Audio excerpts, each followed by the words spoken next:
hello guys চাইথিকৈ আপোনালোকে মোৰ YouTube channel আৰু ফেসবুক চেনেল এয়া হৈছে আমাৰ আপোনালোকে চিনাকি আমাৰ দীপকাই তিলাপাৰা গাঁৱৰ সুচিন্দ্ৰ ৰাভা তেওঁ শান্তিফিলত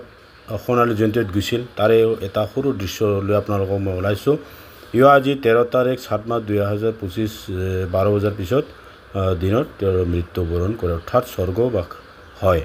এয়া তেওঁৰ স্মৃতিৰ কাৰণে মই অলপ আপোনালোকক ভিডিঅ'খন আপলোড কৰিলোঁ তেওঁ বৰ্তমান মেছপাৰা মধ্য অঞ্চল ৰাভা সমাজৰ লগতে বহুত অনুষ্ঠান পৰিচালনাত তেওঁ কাম কৰিছিল বা সমাজসেৱা কৰিছিল আমাৰ দীপকাই জামাততো পাৰাটো বহুত চাৰি পাৰাটো এনেকুৱা এটা সভাপতিত্ব বহুত বছৰ কাম কৰি গৈছিল তথাপি এনেকুৱা এজন মহান ব্যক্তিক আমি যে আমাৰ মেজৰ পৰা হেৰুলোঁ যিয়ে নহওক তেওঁ যাতে স্বৰ্গত যাতে ভালে ভালে থাকে তাকে ভগৱানৰ ওচৰত প্ৰাৰ্থনা জনাই মোৰ এই ভিডিঅ'খন আপলোড কৰিলোঁ যদি ভাল লাগে প্লিজ লাইক শেয়াৰ কমেন্ট কৰি দিব থ্যাংক ইউ ধন্যবাদ